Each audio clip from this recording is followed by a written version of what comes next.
Hi, my name is Lisa Brown, and this is NEDRAPS, Nauset Educational Diversity Television.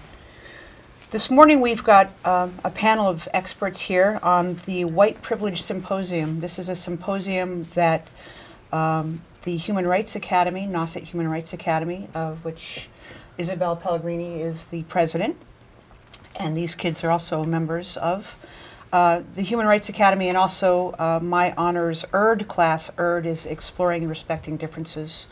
The honors designation is more of an activism class. And these kids help to support and host the White Privilege Symposium last month. Just a little thing about what the Human Rights Academy is. You want to talk a little bit about what the Human Rights Academy is? And then maybe somebody could talk a little bit about what Honors ERD is. Okay, Isabel? Well, the Human Rights Academy is an after-school club that's kind of an extension off of ERD. And we focus on issues that we as members feel is important to Cape Cod as a community and Nauset as a community. And we try to spread awareness on social justice issues and social injustices in Cape Cod and around the world. And we kind of try and make a difference on campus. Great. Does somebody want to talk a little bit about ERD or Honors ERD or something, just to give a little update or a little refresher on that? So we're all in the Honors ERD class, so we focus more on like the activism part and trying to actually make a difference ourselves, and going out into the community and trying to find ways to combat different social issues. Like we just went to the State House the other day to talk with some of our local government officials on like problems that we feel are pressing, and specifically we talked about immigration. So it's really about taking the skills that we learned from like ERD 1 and ERD 2 and putting them into action. Great, thank you everybody. Can we just go around and introduce ourselves? All right, my name is Owen. My name's Emma. Lisa? Isabel? Erin. And Victoria. Great. So let's talk about this White Privilege Symposium. It was here at Nauset. Nauset didn't technically host it because the white privileged people came in and actually rented the space. So we want to clarify that. But there were some pretty well-renowned, world-renowned speakers, keynote speakers and stuff. The first question I'd like to ask you is, what resonated with you at this symposium? Who do you think jumped out? Which speaker? We had a lot of different speakers. We'll talk about who they were. But what speaker really jumped out at you, and who really impacted you on this? One of my favorite guest speakers was Jackie Badalora. And she, in her keynote address, she focused on the history in America of how racism developed, and how, like, through our legislation throughout history, there's actually a point in time that we can see the race of white people actually come into existence. And it was really interesting how we saw, like, in the beginning of America and then the progression up until today, how racism has developed and kind of resonated in our society. I believe she said something about it starting in 1621. Yep. The language differentiating people by race actually happened back then, and now it's sort of unconsciously been embedded in even our Constitution and a lot of our language politically at this point, so that there's an inherent racism, which is what Jackie Badalora says, right? She was the author of Birth of a White Nation, the invention of white people and its relevance today. She's an attorney and a professor of sociology at St. Xavier University in Chicago, and she spent 3 years as a Chicago police officer. She's also an editor of the Journal of Understanding and Dismantling Privilege. She was a very, very powerful speaker, and so articulate and succinct about this. Something I just want to bring up there was some pushback about the name white privilege. Can we just frankly talk about that for a minute? Because I know there's a little pushback on campus about the idea of white privilege. I know that maybe there was some people that called it the white guilt symposium as opposed to the white privilege symposium. Let's just, put that out there. Of course, not using names or anything, but let's talk a little bit about linguistics and the name of this symposium and why Dr. Eddie Moore, who is the founder of this, what he had to say about it and what we think about that. Anybody want to take that on? I will. Thanks. So one thing I feel as a narrative around NRHS is when you bring up any idea about privilege or just kind of addressing the elephant in the room, people will immediately take it as defense, and it sort of seems like an attack in a way when you use a word like white privilege, because anyone who's white on NRHS will sort of have this kind of feeling that they're now being targeted for being white, so it can definitely kind of, the stigma definitely gives a more defensive narrative. So that name might connote people being targeted for being white on some level. And really, what was the feeling, and what was it that Eddie was talking about the idea of white privilege? That it was really a white empowerment thing, wasn't it? Anybody want to talk to that a little bit? Like how is that an empowerment on some level for us as white people? Well, what he talked about was how, like, using your inherent privileges that you have because of your skin color. It's not feeling bad about having those, but it's about taking the power that you hold and changing it and trying to help people get onto your level. So it's kind of like being in a lifeboat, and like you're in the lifeboat and now it's your job to help other people into that lifeboat. It's not about you're in the lifeboat and you should feel bad for everyone else. It's you're in the lifeboat and you want to help other people in the lifeboat that you see suffering around you. And I think that, in the progression of the symposium, at the beginning there might have been some tension or awkwardness, like with people in the room, just like nervousness of like, is this something that I should feel guilty about? But I think with the progression of the symposium, you really felt the change and shift, with people saying it's more of empowering us and enabling us to equalize society instead of just it's one or the other.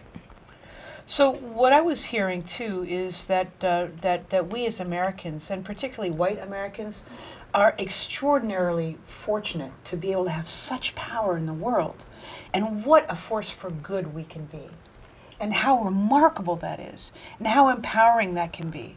So instead of white guilt, it really is white empowerment in that respect. There's a great quote here that says, and this goes back to your idea of the lifeboat, equal rights for others does not mean fewer rights for you. It's not pie.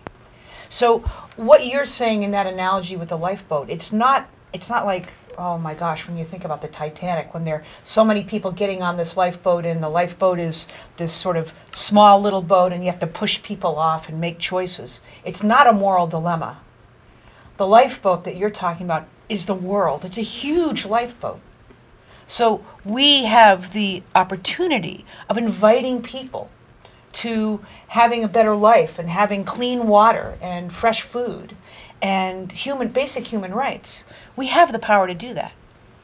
In fact, I was just reading recently that we actually produce enough food in 5 states in the United States to feed the entire world, but we don't.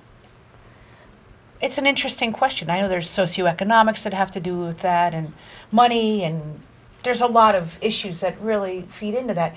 But just that basic understanding is quite a privilege. Quite a remarkable privilege, and we don't even take care of our own people often. Who else jumped out at you? So you said Jackie Badalora. Who else was there that was really? Chuck Collins. Chuck Collins. Do you mind if I read his wherever the heck? No, that's. Oh, right, great, thank you. Right in front of me. Chuck Collins grew up in a wealthy family, the great-grandson of the meatpacker Oscar Mayer. Through stories and research, he reflects on race, privilege, making mistakes, racial wealth inequality, and what each of us can do to dismantle white supremacy. Collins is the author of Born on Third Base. A one percenter makes the case for tackling inequality, bringing wealth home, and committing to the common good. He is a co-author of numerous studies on racial wealth divide, most recently The Road to Zero Wealth. In a recent article in Quartz, he makes the case for reparations. He's a billionaire that walked into Nauset Regional High School and, you know, a representative of the 001% or whatever, how many ever zeros there are in that. And he was quite a compelling speaker. What did you think about him? Well, I think what was most intriguing about that was we were facing someone who is in a completely different universe as us. As him growing up in the 1%, he claimed as like living in like a pillow. So right. Oh yeah. That's basically, right. it was very interesting to see someone who was at the top and was able to bring themselves down to our level. When he was there, I felt like I was talking to another person. I wasn't talking to a billionaire. I was talking to someone who was just like someone you'd run in on the street. And his kind of idea relates to something I saw in the State House. It was a little plaque, and it said... And this is the State House where we just went yesterday talking to our state representatives. It was a little plaque that said, "Fighting for those who can't fight for themselves." Oh, I saw that And that too. was kind of what I felt his message related to, was kind of bringing himself down to bring others up. Or bringing, down economically perhaps. But he was quite a powerful speaker, I thought. The one story that really killed me was he said that as a kid of privilege, he grew up going to private schools everywhere and everything. And all of his classmates got dropped off at their private school in a limousine with a driver. But his dad, being a roll-up-your-sleeve son of an immigrant who was a German meat packer in Chicago or something, they made a fortune doing this. You know, Oscar Mayer hot dogs, wieners, whatever it is. And he said that his dad drove him in his BMW every day to school, and he turned to his dad one day and said, "Dad, are we poor?" And Dad said, "What are you talking about?" He goes, "Well, you drive me to school, but all my classmates have their own limo." My God, what a designer problem. How funny, right? The other thing he was talking about was when one day he was walking down the street and he looked in the window of a Chuck E. Cheese or something like that. And he said at that moment in time he felt like an outsider because he was seeing all these normal kids having fun, throwing food around, having a food fight, doing a birthday party in Chuck E. Cheese. And he felt like he was apart from, not having anything to do with. Remember? I thought that was really profound, that story. Yeah, he was a cool guy, huh? He was the kind of guy, it's like, come on into my erg room and talk to my classes. And he'd do it. He'd fly in and do it. Great. Who else? Who else do we have here? Anybody? I'm blanking on her first name, but her last name was Foxwood. Claudia Fox-Tree. Oh, Fox-Tree. Right. I'm sorry. Claudia Fox-Tree. I Yes. think she was Native American? Yes, and I went to her workshop, and it focused a lot on, I think, was microaggressions towards specifically Native Americans or Indigenous peoples. And we did a practice of how to combat the microaggressions towards someone if they were to say something to you.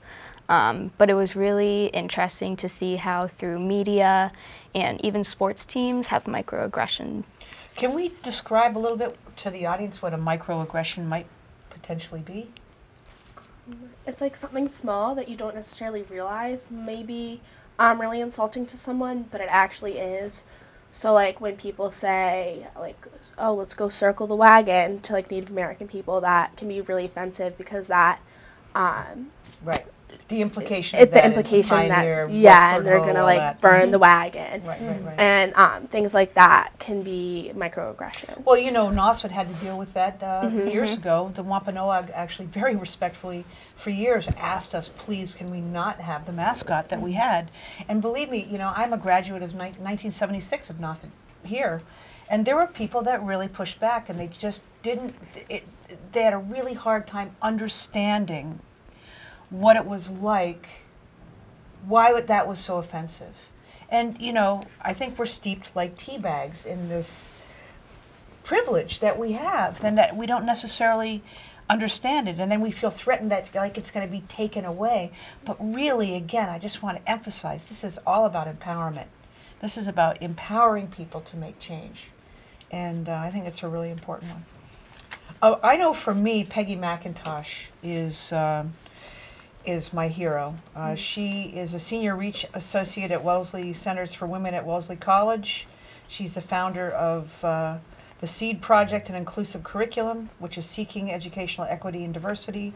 And she was the one in 1988 that published the groundbreaking article, White Privilege and Male Privilege, a personal account of coming to see correspondences through work on women's studies and unpacking the invisible knapsack, which most of us in diversity classes have always used. Her research is the first, and she was the first one really to use the term white privilege in ways that kind of opened our eyes. For instance, the color of a Band-Aid, things like that. For those of us, and even the color of a Band-Aid doesn't really match our skin, but it definitely doesn't match a black person's skin or a person of color. And some people say, oh, whatever, that's not a big deal. But I think when these microaggressions do add up, it does tend to be a big deal because you always feel other than. And I think that that's something that, you know, can be an issue.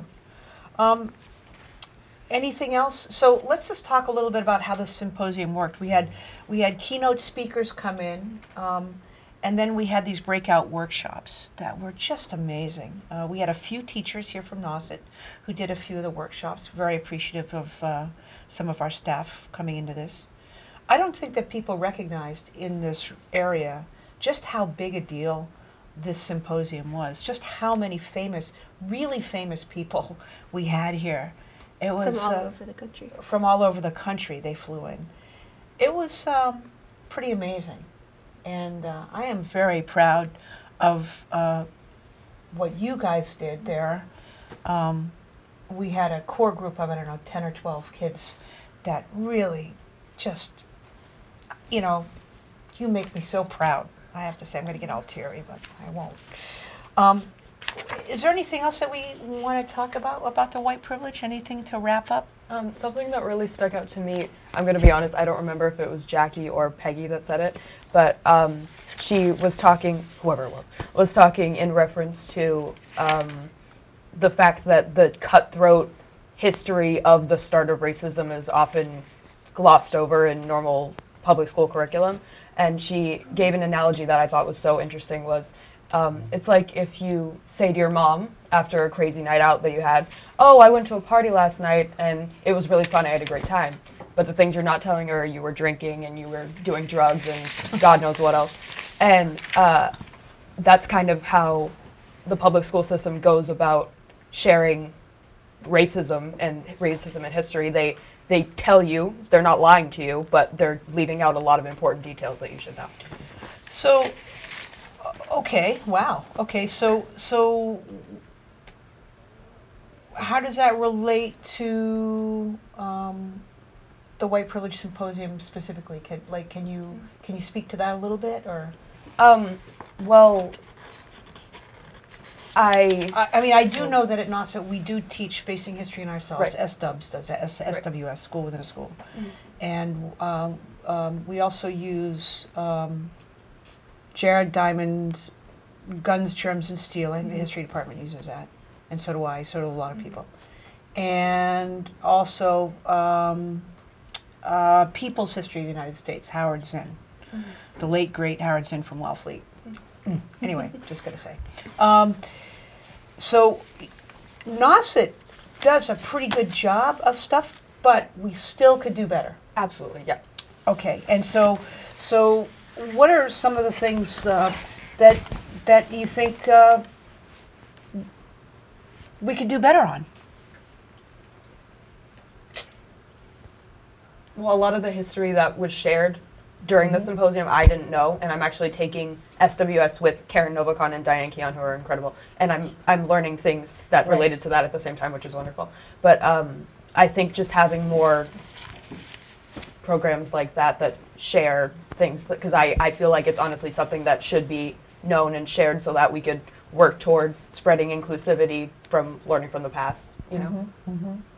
I think that for a lot of us, we talk about, in certain elements of certain classes, we do talk about racism, and we do address it, and we read books in English that pertains to racism, like Native Son, and all these things. But I think we just fail to recognize that although racism is present, it's something that we still have to, there was one quote in particular, I have to backtrack for a second, but they're saying like, racism is here when we got here, but it doesn't have to be here when we leave. And I think that throughout the public school system, we do address racism to a certain extent, and we do recognize that it's there, but we have to go further and recognize that there is still something that we have to do and we can do. And that was the most empowering thing, at least for me, about the symposium, is recognizing the power that we still have to change it, and it doesn't have to continue. And the beauty about all of this, I think, is that it starts with us. It actually really starts with us. It's not like taking on these huge projects or anything. It starts with us. That's a beautiful thing, you know. It's so amazing to know that we have that kind of power to make little changes in the world, micro changes, as opposed to microaggressions, you know. I'd like to wrap up, and I know this is sort of off script. This whole show has actually been a little bit off script in a way. Nobody had a script. But I'd like to wrap up just a little bit about what my Honors Art class is doing right now about the Safe Communities Act. And, I know this is, off script, but can we talk about it just for a second? Because we had a great day at the State House yesterday. This is, I think, the 4th time that we went to the State House. My classes have gone, and it's part of my curriculum to meet and greet our people, our representatives there, and to speak our mind about issues. So can we talk about that for those of us who are there? Well, I know kind of we had this visit to the State House planned, and then Lisa decided that she wanted to have one of her friends, Mark Gabriels, come in and talk to us about immigration, because that's a project he's been working, or really like the past 8 months on. So intensely. Yeah. And he talked to us about this Massachusetts Safe Communities Act and also the 287G program. And I think all of us, after hearing his presentation, felt really like shaken to our cores and about the issues that immigrants have to face and how hard it is. And his presentation, for me personally, really put a face to immigration and a face to the rights that they don't have. Like, they don't have the right to a phone call home when they get detained, or they don't have the right to a lawyer. Let's be specific. This is when they're detained by the federal government, by ICE. There's local municipalities, there are county municipalities, and then there is the federal. And this is ICE. This is the immigration enforcement people. Okay. So they have different rights than, so say, a criminal in our regular justice system, for instance. And that's what you're referencing, right? Yeah. Okay. And, like, obviously this has been, like, a pretty important and pressing issue in, like, the current political climate. So I think once we all, like, learned about what was going on behind, like, the closed doors, it really inspired all of us to go to the State House and really talk to our representatives about what we can do as students, what they're trying to do right now, and how we can keep our immigrant families safe. And now let's be clear, these are not criminal people. No, they're not criminals. It's not about the criminal element, because there are places in the federal and local governments in place to be able to weed out people like that. We have a system already in place. These are the people that are falling in between the cracks, whose parents maybe sometimes are undocumented, but they were born here, so they have documentation, but maybe their parents might be deported, which means that they might go. We may very well have Dreamers, DACA, there may be kids in any public school system who are fall under this undocumented status. What do we have to wrap up, but what did we find out yesterday? We found out that our senator, State Senator Julian Sear, Senator Sear, where does he fall on this? Where is his position on this? Anybody? He's in support of the Mass Safe Communities Act, so he wants to make sure that our immigrant families, that our families just like you or I's families, are safe and protected.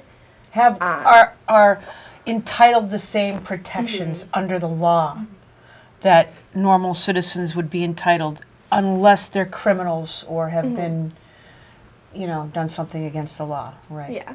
Okay. What else did we do? We had a tour yesterday too, didn't we? Yeah, it was pretty awesome, and we had pizza. That was really awesome too. Okay, well, I guess that pretty much wraps up our Ned wrap. Takeoff on TED Talk. I don't know if you guys got that or not. Nauset, you didn't get that? I get it now. Oh, okay, well, wow. Okay, so this is my 3rd year, and I'm just telling you all now, bad teacher.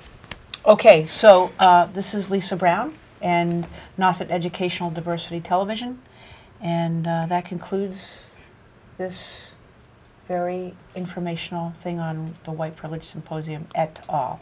Thank you very much, and have a great day.